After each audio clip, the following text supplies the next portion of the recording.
Hi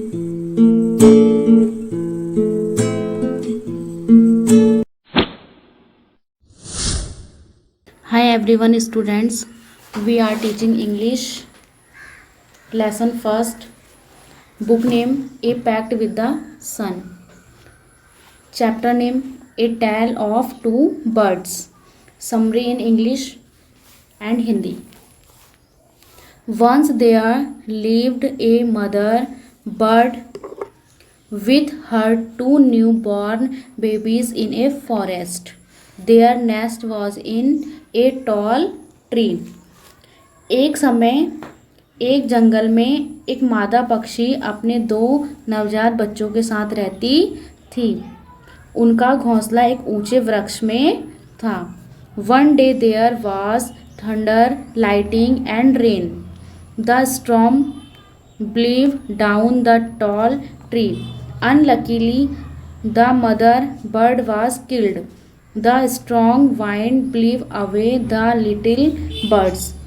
One of them fell near a cave where a gang of robbers lived. The other bird came down a little distance away from a rishi ashram. Thus the two birds were spirited. एक दिन तेज तूफान आया और उस ऊंचे वृक्ष को गिरा दिया। दुर्भाग्यवश मादा पक्षी मारी गई। तेज आंधी छोटे पक्षियों को उड़ाकर ले गई। उनमें से एक किसी गुफा के पास जा गिरा जहां लुटेरों का एक गिरोह रहता था। दूसरा पक्षी उससे थोड़ी दूरी पर किसी ऋषि आश्रम के पास गिरा। इस प्रकार दोनों पक्षी अलग अलग हो गए।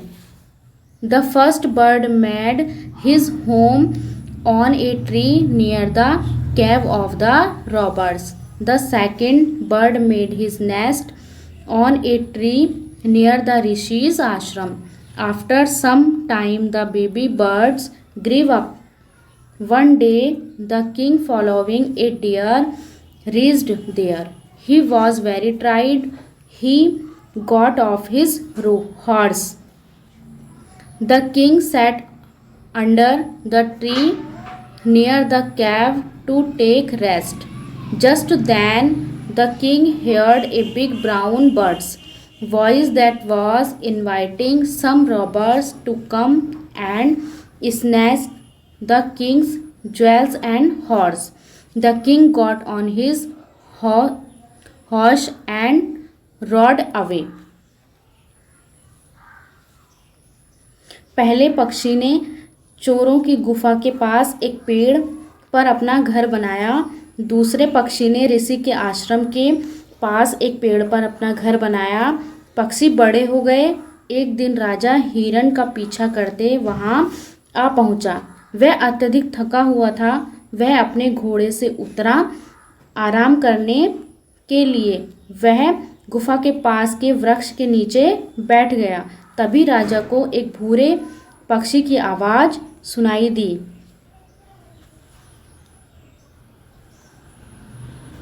जो डाकुओं को बुला रहा था कि राजा रत्नों और घोड़े को छीन लो।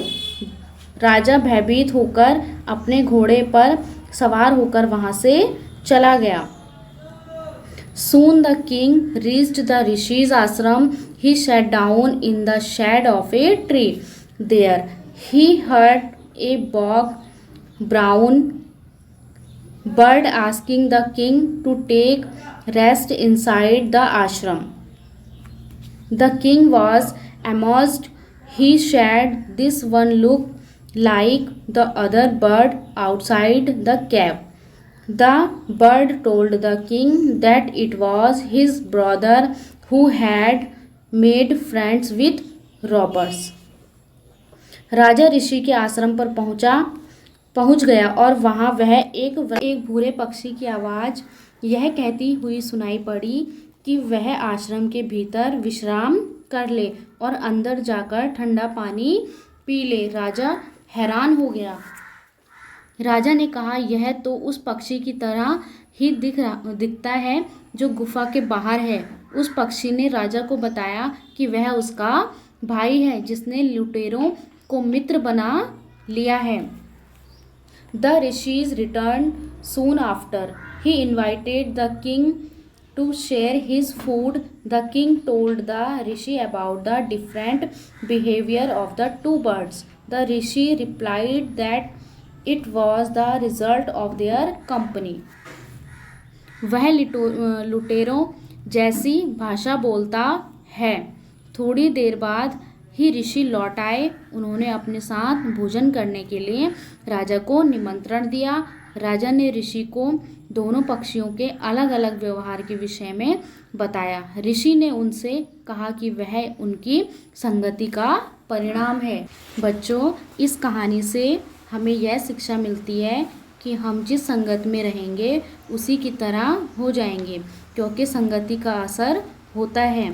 हमें हमेशा अच्छे व्यक्तियों के साथ रहना चाहिए। Thank you.